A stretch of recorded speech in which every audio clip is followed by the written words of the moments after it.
Okay. Hi, everyone. So, for those that I haven't met yet, my name is Sharon Ambata Villanueva. I'm with Digital Education Team, and welcome, everyone. And for the folks that are streaming live right now, welcome. We're very happy to have our technology and innovation rounds today. And just as a reminder, we have the Slido code app, and that will give you the opportunity to ask questions. So please do ask questions. And we're going to try to go through them at the Q&A session. And we're going to have all the questions up. So please vote. And we are going to ask the questions related to the topic today. Also, we want to, don't forget also we have the Survey Monkey. There's a QR code. And please do share your feedback with us. We're also going to send a link after the presentation. And we encourage you to provide us feedback so we can keep bettering our technology and innovation rounds. And lastly, I'd like to again remind everyone that we have our technology and innovation rounds SharePoint site. So it will provide you online resources and previous presentations. So if you want to watch previous presentations, that's your opportunity. Like just go and check out the TNI rounds. So what I would like to do now is I'd like to introduce Wanda Petno, which is the Director of Information Management at Michener Institute, to introduce our guest speaker. So Wanda manages the AI and VR Innovation Lab and lecturing and also lecture on AI for healthcare and education. So everyone, please welcome Wanda. Thank you. Thank you very much. I'm just going to push this up because I know Jordan is as tall as I am, so he's going to need it as well. I'm Wanda Petano. Beside managing the VR and AI lab at the Michener Institute, I also manage all the IT functions for the building. So if you have a problem while you're there, you're calling my team and so on. So anything from the software development to infrastructure and so on. In this role, I've had the privilege of working with Jordan for over 3 years, and our teams work very closely together on a number of simulation projects, such as extensions to anesthesia. And one very cool project that we're working on right now is at the 12th floor, and I'm sure he's going to talk about it in his presentation. But we're building an entire simulation space, and if anything, it just highlights the importance of Jordan's role and the work that he does. And now I'm going to read you his official introduction. So Jordan is the interim director of the Center for Learning, Innovation, and Simulation at the Michener Institute. He has extensive experience in simulation-based health professional education, including program administration, operations, faculty development, and the list goes on and on and on.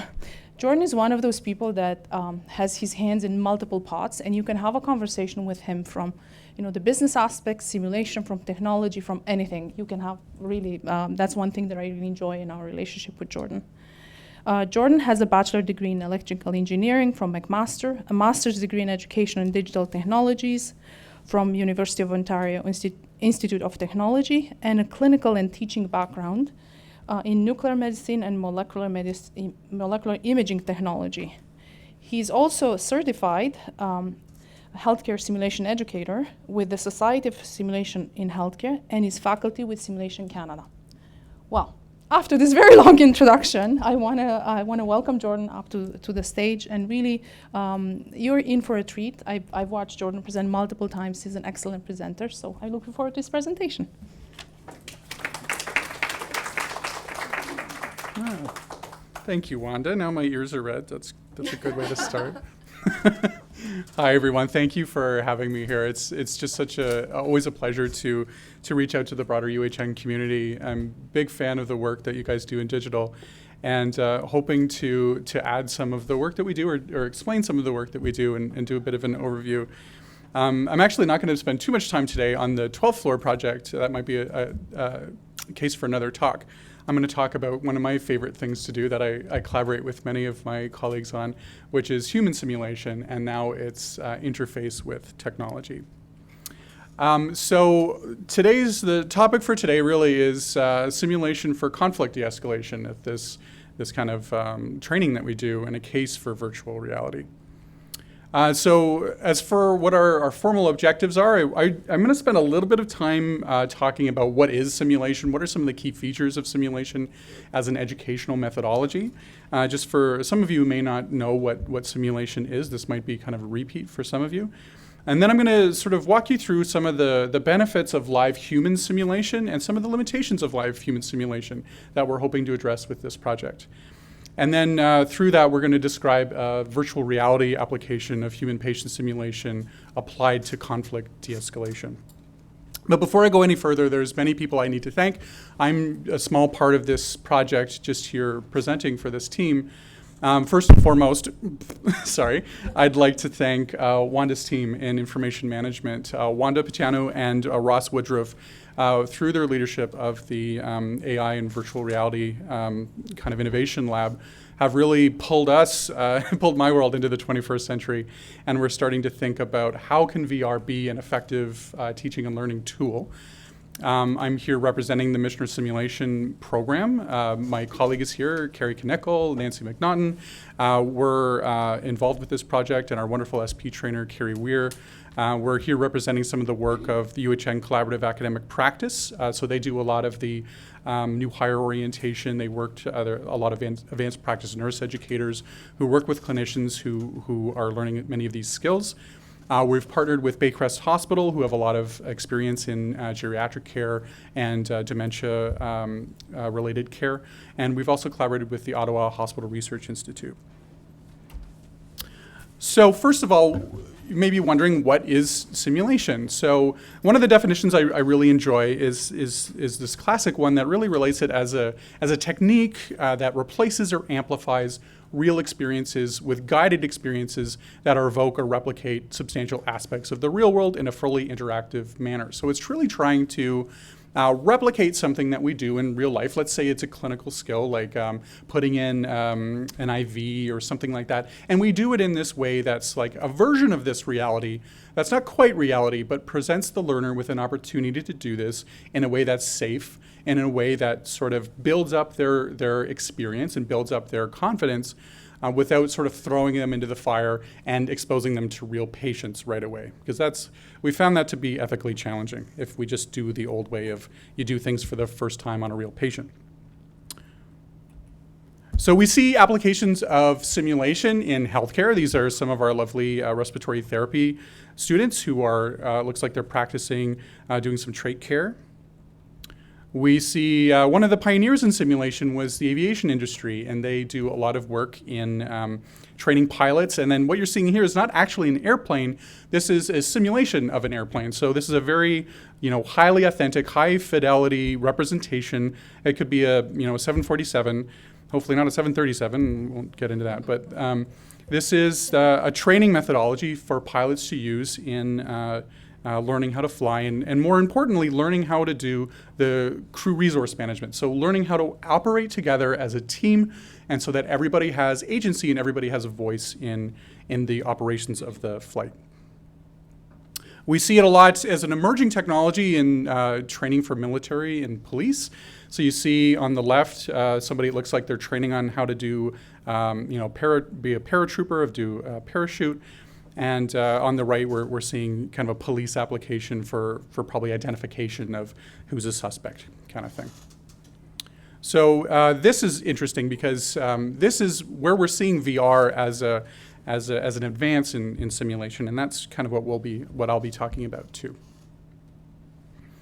So just as a bit of an overview as well, when we talk about simulation, it's important to talk about what the point is, like what it's trying to do. First of all, there's that safety thing, right? There's the thing where we don't want to be exposing students to real patients or learners to real patients before they're ready to do so, or before they've been, before they're able to demonstrate that they're competent. But the other reason why simulation is an interesting tool and a good tool is because traditional learning, like this, like right now, via a lecture or via any kind of discussion, we can really only touch this thing on the right, this cognitive domain thing of how we're thinking about things. So this could be fairly complex. We could be getting into complex things about clinical reasoning or critical thinking, these kinds of things. But the best we can do with many education methodologies, including a lecture like this cognitive domain. We can talk about how we're thinking. What simulation can do, the added benefit of simulation is that we get into these other performance domains. So we get into psychomotor skills. So what you're seeing there is a picture of a laparoscopic trainer where people are getting the dexterity and the actual development of those psychomotor skills to operate this procedure. And then what's most interesting, I think, to me and our team is what we would characterize as behavioral competencies, behavioral skills.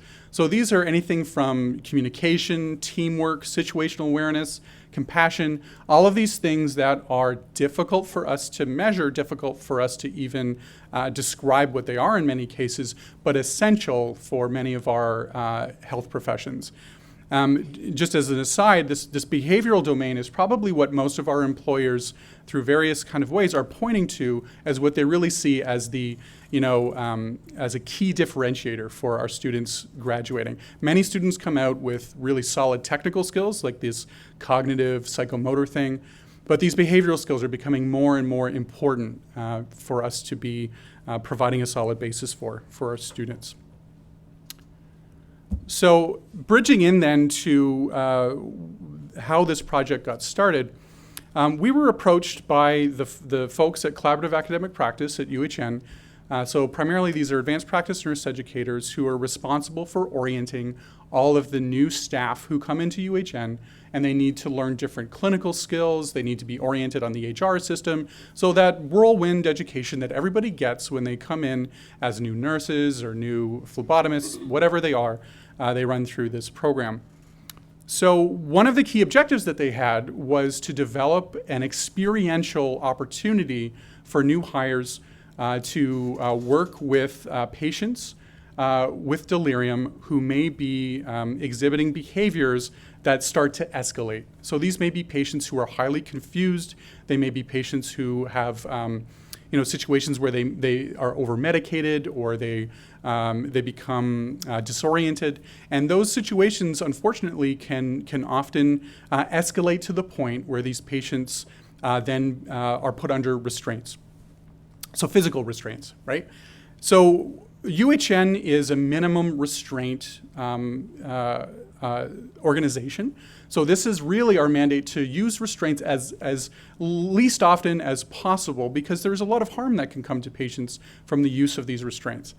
And the way that you're able to not use these restraints is to employ a behavioral technique called de-escalation. So it's just a fancy way of saying that there's a way that you can talk to patients and techniques that you can use in talking to patients that will de-escalate the situation down so that you don't have to get to this point where you're medicating patients or physically restraining them. So that's really the objective.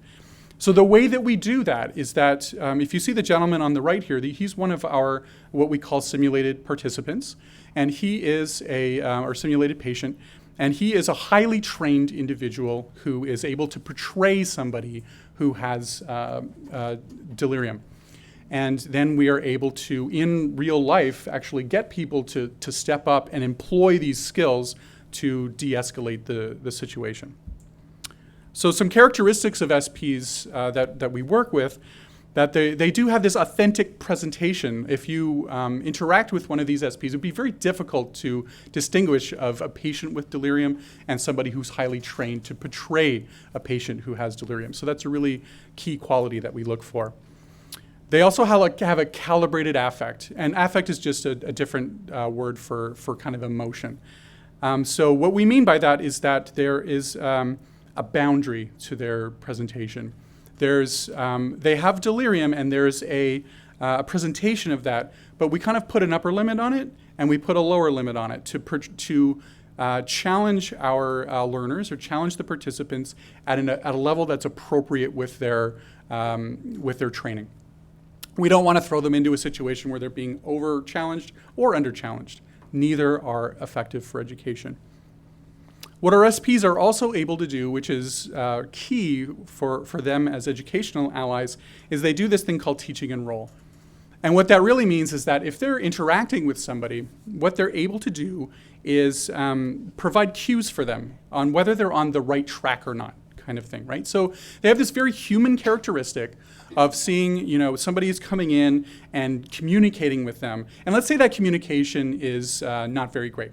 Let's say there's a lot of jargon in this communication. So the SP may say something like, I don't really understand what you're saying to me right now, right? So they're reacting in real time to what the learner is giving them to provide the learner a clue that they need to adjust their strategy or their behavior. So they are highly sophisticated in this, and they're kind of keeping track of a million things at the same time. So they're a highly professional group of people that we work with, and then they also provide very specific feedback to our learners after the scenario. They come out of role, they're no longer the patient with dementia or delirium, they are themselves, and they're providing their perspective of what went well, what were the behaviors of the communication strategies that were being used that really resonated with them, and what was more challenging. So this gives the learner the opportunity to really learn from their own performance, reflect on their own performance, and kind of get better for the next time. So these are key people in our organization and for the training that we do. So there are, however, some limitations to this human simulation, this live human simulation. I'll go over some of these. So just like, remember when I said we have this reality within boundaries, right? And the biggest reason why we have these boundaries is that we want to respect the learner's abilities. We want to not over-challenge them or under-challenge them. But the other reason why we have boundaries on this performance is that we need to respect the safety of the situation. Right? So remember when I was saying for these de-escalation scenarios, we're dealing with situations where patients become so escalated that it might, and often does in clinical situations, it escalates to the point where there's physical threat involved. There might be, clinicians who get hit, or somebody throws a chair, or other things where it becomes physically intense. We can't do that in a simulated context because it's too risky. Ultimately, I'm accountable for the safety of all our SPs, so we're kind of like, no, we're not going to actually throw a chair. We're not actually going to, nobody gets touched, nobody touches the SPs. So we do this to maintain safety. However, this does limit the degree to which we can push the physicality of these roles, or even the authenticity of these roles. We're training people to try to de-escalate, and then what do you do if you can't de-escalate? You initiate a code white or maintain your distance. But if things get to that physical level, we have no effective way to really teach people and show people and get people to practice how do you manage that situation? How do you mitigate that threat? We just have simply no mechanism for that. Where we can push it is that we get an SP to kind of pick up a tissue box and throw a tissue box, and that's kind of as intense as we get, right? So we need some sort of way to push that forward. It's also resource intensive. Human patient simulation has aspects of it that are resource intensive, like many aspects of education are. For these live sessions, all of our learners must be in the same place at the same time. Which has consequences. A lot of the new hires are kind of pulled from their units, all to be at the same place at the same time. It's hard and expensive to scale for kind of that same reason. And it requires highly skilled facilitators and simulated patients or simulated participants, all of which comes at a cost in our very kind of restrained and constrained financial situations. So the solution, or the so-called solution to a lot of these problems that a lot of companies are working on, there's a lot of effort going into this, is something called virtual patients. So these are computer-based simulations, including VR, sometimes they're not VR, where the learner interacts with some version of an artificial intelligence, or they call it an artificial intelligence. And I'll kind of show you what that looks like. And this is just a representation. This is not, all platforms, but this is just an example of what you may see. Hi, my name is Vera. I am the first digital simulated patient designed to augment your standardized patient program. I'm able to work one-on-one with your learners to help them practice communication skills across a range of different scenarios. When questioned, I can respond appropriately, including facial expressions and body language. Good morning, Vera. How are you doing today? Feeling any better? The pain is much better. I think the medication is helping. Glad. Okay, so you get the idea. There's no facilitator. There's no SP. This is an AI. It's self-directed learning. It's fully scalable. This is kind of the golden, the golden goose. Everybody's working towards wanting to do this. We just eliminate a lot of the cost out of the picture and have this thing that's really fully scalable and that you can demonstrate some skills on. Perfect, right? Like what could be better than that? I mean, for me, it keeps coming back to it being slightly more sophisticated versions of this. Does anybody recognize this? Yay. This is Dr. Spatzo. So this is from 1992. I remember getting this when I bought the first sound card for my 386 computer. And this is one of the first text-to-speech applications that also branded itself as an AI. So you can ask that I asked Dr. Spatzo, I need more time and money. And then it has some strange, somewhat contextual response. You could have all the wealth you desire if you want. Really? And then it tells me it's bored and it wants to talk about something else. So, to brand themselves as AIs, I think is a little bit of a stretch. They all are some sort of version of a lookup table. It's just, I program in what responses I would like to present to a learner who may be presenting with whatever questions to ask, right? And there's nothing wrong with this. This is extremely valuable in many contexts. But if you remember back to those performance domains that we have for simulation, this can only address that cognitive domain, right? So this can do a great job in training me on what questions to ask, what order to ask those questions, what if I get an ambiguous response, all of those things that are good knowledge-based things, right? But if I have a patient who is escalating and getting in my face and I need to maintain situational awareness and really be careful, this is useless for that, useless. And this is just my opinion, okay? So this is not attached to Creative Labs or anybody else. If you want to play with Dr. Spatzo, there's this great site called Classic Reload that you can play any of the old games you used to play. I just played it 5 minutes of Carmen Sandiego on the company's time today. So anyway, it's fun. So what we wanted to do, and this is what sparked this idea, is that we want to keep providing this essential training for caregivers of persons with dementia. We need to maintain the human interaction, though. For now, humans need to be involved. We can't develop these behavioral skills without them. We do want to heighten the degree to which the environment can be integrated in simulation. So remember how before I said, right now all we can do is throw a tissue box, not even at somebody, but to really demonstrate that I'm getting escalated, I'm going to throw a tissue box at you and maybe swear a little bit. But what we can do, what we want to do, is really involve the environment more in these simulations and really increase the immersion, increase the authenticity to a point where we can explore this physical threat that's happening in situations where things get escalated. We would also like to increase the scalability or increase the ability for us to reach versus traditional live simulation, because that is a limitation that we have. Right now, the only people who can really benefit from the simulations that we do are people who have access, who live in urban centers, who access this kind of methodology. And that's a limitation for sure. So what we've built, not me, what the team has built and what has been built is this, they've developed this VR patient room, which basically is a sandbox where multiple people can interact with each other and their environments. So for people who are familiar with VR, it's going to look pretty rudimentary because right now it kind of is. But what's interesting about this is that it's really a sandbox. We can make this whatever we want, and real humans can come in at the same time and interact with each other and their environment. So I'll show you a little bit of what that looks like. And this is a very early version. So you can see we have a typical kind of patient room.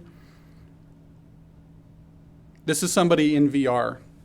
So you can actually pick up an IV pole, you can throw it, you can pick up a cane, you can throw that. So what we're working towards is, having full avatar representation of people in this virtual space, and they can we kept the tissue box just as a memento almost. Yeah, you can do an eye test, whatever you want. It's great, but we could be developing that room very easily into a patient's home. We can develop this into localized units at UHN if your unit looks a little bit different. That's relatively easy to do, so we don't have to, redevelop a physical space all of the time. It's one of the really key benefits of this technology. But for us, really, it's about being able to increase the degree to which the environment is actually a part of the simulation and not a risk we need to mitigate. So again, we're maintaining this human communication. It's essential for us that the humans are still involved in this situation. And that we're able, what's interesting about this as well, is that in this networked environment, we could have people coming in remotely. And this blends into the other point too, of that, for the first time, I don't know about ever, but the first time for us at least in simulation, is that we can really explore patients' perspectives, right? So in live simulation, we always get the feedback from the SP, and we can see what the SP is doing. We get the feedback from them, so we hear their perspective. But what we can do in this VR implementation is that we can get many, many, many remote people coming in and literally taking the view of the patient, right? They're seeing through the patient's eyes, quite literally. Well, not literally, because it's not their eyeballs, but their field of view. So they're seeing that. And what's important about that is that they can see the techniques that the caregiver is using and really develop empathy from that perspective in a way that we haven't really been able to do before. Alternatively, we can get people to come in and take the view of the care provider. So we can have remote people coming in and standing in the shoes of somebody who is employing these de-escalation techniques, right? So this is fairly new for us. We could be recording these interactions. What we could do is have somebody who's being trained to deliver this care, to have this de-escalation conversation, and then an hour later, they could experience their own care from the perspective of the patient. So it's a little meta that way, but I think it's going to be pretty interesting. So as a way to enable this remote participation, we're hoping that this kind of increases the scalability of these kinds of simulations and adds this extra layer of compassionate care and empathy building. So what's next for us short term? We are collaborating with that wonderful team that I mentioned at the beginning to apply for a grant through the Center for Aging and Brain Health Innovation, the SPARK program that's from Baycrest. And what we want to do is support the development of more VR environments and patient avatars. We want to make that VR environment that you saw more authentic, more realistic. And we have a research agenda too. We want to know if this is more effective, or how is it more effective versus in-person simulation, and is it really more sustainable and scalable versus in-person simulation. So we have a bit of a research agenda there too. But long term, and I think this is where it becomes interesting and scary for me personally, and this is a question maybe that I'll leave with you before we get into the Q&A, of how long will human SPs, and maybe even human facilitators, be essential to the development of complex communication and other behavioral skills. And I know digitally you guys have a lot of experience and expertise in AI, and maybe this is my request to you, let me know, how long do I have a job for in this field? But it's inspiring. I mean, one of my favorite movies of a couple years ago, maybe the movie Her, where you really do see kind of maybe the eventuality of what we might call effective computing, and this is AI and computing that brings in this emotional component that makes humans arguably human, and I think that's really interesting. So with that, I'll leave it there and then open it up for any questions or reflections.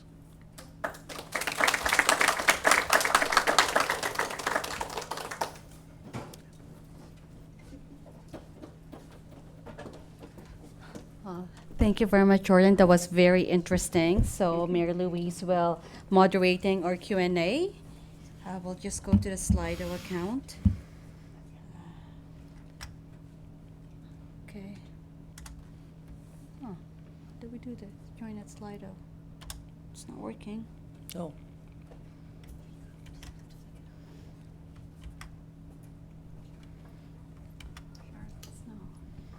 It's not working, the Slido. Yes. Yeah. Yeah. Sure. We'll do the live Yes, questions. yeah. That's, So that's we'll good. do live questions. Yeah. Hi. Just a reminder to everybody, it's being recorded, so it's important that everybody talks to the microphone. Thank you.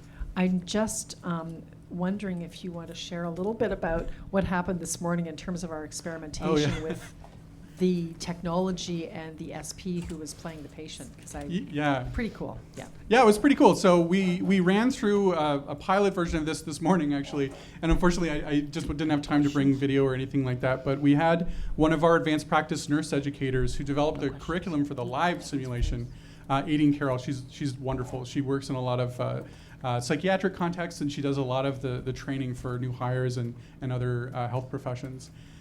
So this was her first time in VR, period. She's never used it before. And then we had our simulated participant trainer, so the person who trains all of the lovely people to have such authentic representations. And they both went into this environment together and did a de-escalation scenario for the first time.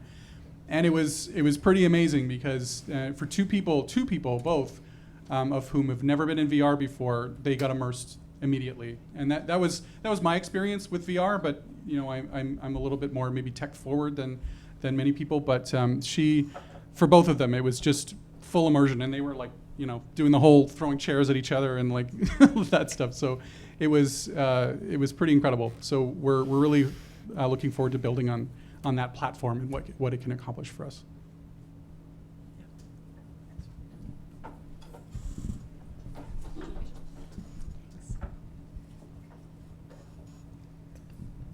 Thank you, Jordan. That was really interesting presentation. And I know, you mentioned there's more research on simulation. My question is, with the emergence of, and innovation in digital technologies, from your experience and from what you're seeing is, what do you think the future holds for simulation? Oh, that's a great question. I think simulation has grown as a methodology for training over the last 20 years maybe, and I think that we've accomplished a lot in training. Where I think that we're only skimming the surface on right now is integrating simulation as an investigation tool, as a discovery tool. So what a lot of organizations are doing is, let's say you want to install it or do a new protocol for blood transfusion or something, right? You've got your team of experts who sits around the table, and you all say, okay, this is what the policy is going to be, this is what the protocol is going to be, and it's going to work brilliantly, right? But one of my favorite sayings is from Mike Tyson. It's that everybody's got a plan until you get punched in the face, right? So we have this kind of interface between what we think work is and what work actually is, and simulation is a beautiful tool to explore that tension, right? So you got this new policy, new protocol. The idea is that you simulate it. It's like crash testing, right? Nobody drives in a car in North America without without that car being smashed against a wall hundreds of times to know what its limitations are. And we don't do that for our systems in healthcare, and that's scary in a lot of contexts. So I think the work that Healthcare Human Factors is doing in this world at UHN is essential, and I think that education combining with that world is the future for quality, safety, simulation. Yeah.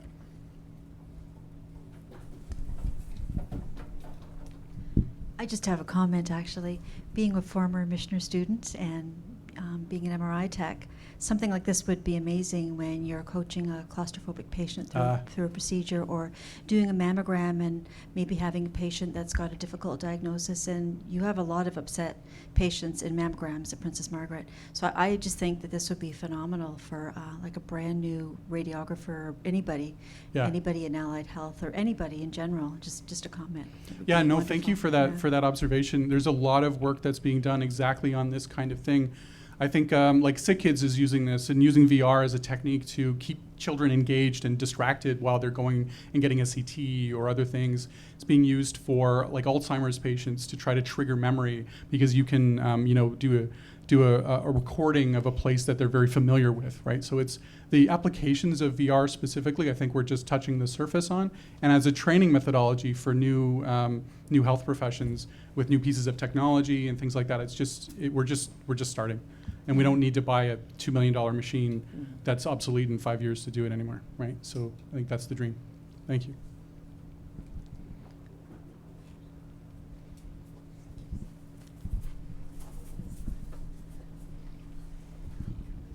Hi, thank you, Jordan. That was a very thought-provoking speech. You mentioned that some of the vendors are already looking into the virtual patient sort of model.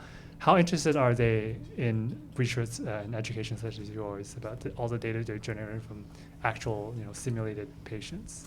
I can't really speak for the vendors that robustly, but I would say not very, because humans involved in simulation is kind of one of the expensive parts that they're trying to get rid of, right? And it's, I think that really what they're being driven by is an industry desire to kind of have this almost infinitely scalable platform that you can just plop a student down in front of and say, go for it, you're gonna learn your communication skills today. We don't need a facilitator, we don't need any humans involved in this, it's just you and the technology. And like I said, I think there's a lot of value in that, just full stop. If you want to develop aspects of clinical reasoning, critical thinking, this procedural kinds of things, we can do that. But I until the her situation comes by and until effective computing comes along, I don't think we're going to replace humans. And arguably, once that comes along, we may not need humans. So it's kind of like, do we want that to happen? Is my concern.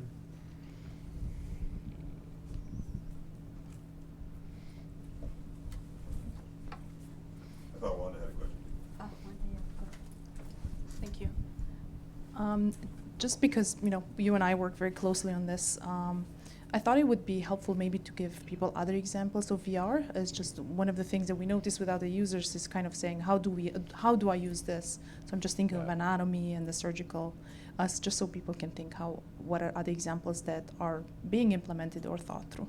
Yeah, absolutely. So there's a lot of platforms that are being developed in VR. One of the most exciting that Wanda's team is helping us to investigate is like learning anatomy, right? So before, what you would have to do is sit down with a textbook, or maybe if you were fancy, you had access to a PACS system and you could go through and do sectional anatomy.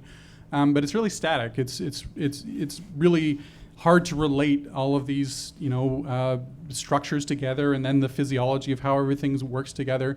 But the VR platforms right now are unbelievable. You can sit inside of a human heart and watch the vessels opening, and watch the conduction come down, and it's really cool. And until I sound like one of these VR nerds, but until you get immersed in it, until you try it, you have no idea. It's completely immersive right away. It's unbelievable. So that's one of the things that we're working on. I know there's a lot of work being done on surgical education as well. So if you're what they can do, and this is incredible. I think there's teams at UHN doing this, is taking CT data from real patients, and then using that to develop a 3D model of what, let's say, the surgical site looks like. And then what the surgical team can do is go in and simulate that surgery, or look at how those anatomical features are related to each other without needing to your brain to imagine that in a slice or on a PAC system, so that you get kind of one step closer to practicing that surgery before you cut open your patient. So I think the possibilities really, we're just getting started, and they're very exciting. Oh, we actually have two questions. Okay, the first one is, within the hospitals at UHN, there's a waiting list for assessment for and registration into de-escalation classes. When do you think you might be ready to have something to roll out? As soon as we're successful on this grant, yeah, I guess. No, but seriously, I think we all feel that comment. It's hard, and this really speaks to there's a great appetite for this kind of learning. With all due respect to our online modules and stuff like this, it's not the same as getting to practice it. And I think this hopefully is one step closer to getting a more scalable version of getting people to practice this. Okay, and the second question is, should the SPs still be involved in the VR training together with the learners to better simulate the de-escalation scenario? Yes, that's the whole point, that Okay. they are in the VR environment. We're not replacing the SPs. Okay. That's, I think my bias may be clear, but I think it's impossible Yeah. right now. Yeah. Anybody else have any questions?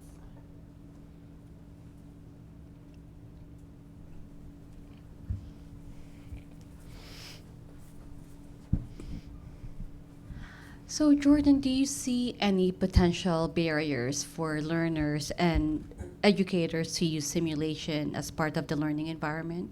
So simulation broadly, or like VR-based simulation specifically? Simulation broadly. Simulation broadly, yeah, absolutely. So it's it kind of it speaks to the first comment of that. It's almost like a waitlist phenomena. It's like it's really resource intensive, and it's difficult to scale. It's hard to get training for thousands of people who need it in an experiential way where they actually get to demonstrate skills authentically. So that's why there's so much money being invested in these virtual patients, where hopefully there's no facilitators or SPs involved or anything like that. So I think we're trying to sort of do it a bit of a hybrid of improving the scalability, but still maintaining that human aspect of it that we feel is necessary. So that I think that's one of our largest barriers. I think another one may be that I think people may be used to education in a certain way, right? Like when I went to high school and I went to university, it was all lecture based. It was very much that, and you got your grades, and hopefully you got over 80% or whatever it was. My case maybe a bit lower, but you were very grade driven. And what's different about simulation is that it's competency focused. We don't care what grade you get. Like I don't care if you get 80% if you killed the patient, right? Like there's aspects of that 20% that are very important. So we're all moving towards this model. I think that it's more competency based. It's more about setting a standard for what that care looks like, regardless of what your grades are. So it's a different model of education, and sometimes learners need to learn to trust that it's different, but it's good. Just because you're not getting a grade, it's okay. Yeah, David. I have a question about sort of education in general. I was at a meeting yesterday in Montreal, and this topic came up around how AI and education. And people kind of said, well, there's no time to learn about using AI tools because the curriculum's already too full. And I sort of thought that's kind of a limiting view, because, I mean, we should be able to learn more with these tools. So how do you see, how much quicker we could learn with these things, or how much we could learn more widely, or how it can maybe get away from this sort of specialization, because these tools will let us learn faster than we've ever learned before. Yeah, totally. And I think they will let us learn faster. And I think the biggest thing we need to do societally is just sort of let go of some things. My colleague and I run into this a lot when we're doing curriculum consultations. And sometimes this is out of our control, and a national body says you need to have this curriculum in your program, whatever. But sometimes we get very attached to the way that we've been doing things, or the knowledge that we've been disseminating for a really long time. And I think that as we move forward, I think we need to learn to embrace AI's potential to make acquisition of knowledge obsolete. I don't think that's going to be our role anymore. I think I would really echo what Brian Hodges kind of focuses on, that the role of humans in the age of AI is going to be behavioral competencies, that piece where we need to be able to interface with our patients, and we need to be kind of a bridge between this artificial intelligence and the real humans that we still need to care for, and that's going to be our central role. So this, the whole process of diagnosis, and maybe even in some cases clinical reasoning, we need to be able to embrace the offloading of that, so we have more mental energy to be able to devote to our complex behavioral skills that only we can do for now.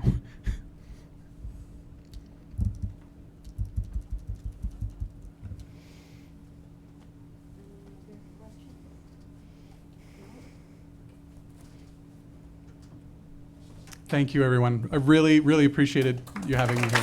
Very nice. Thank you. Thank you again, Jordan. Very interesting topic. And for those that are streaming live, thank you very much. And please check out the Technology and Innovation SharePoint site. If you need a break, we all need a break. Go check it out, and check out previous presentations. So thank you very much. Thank you.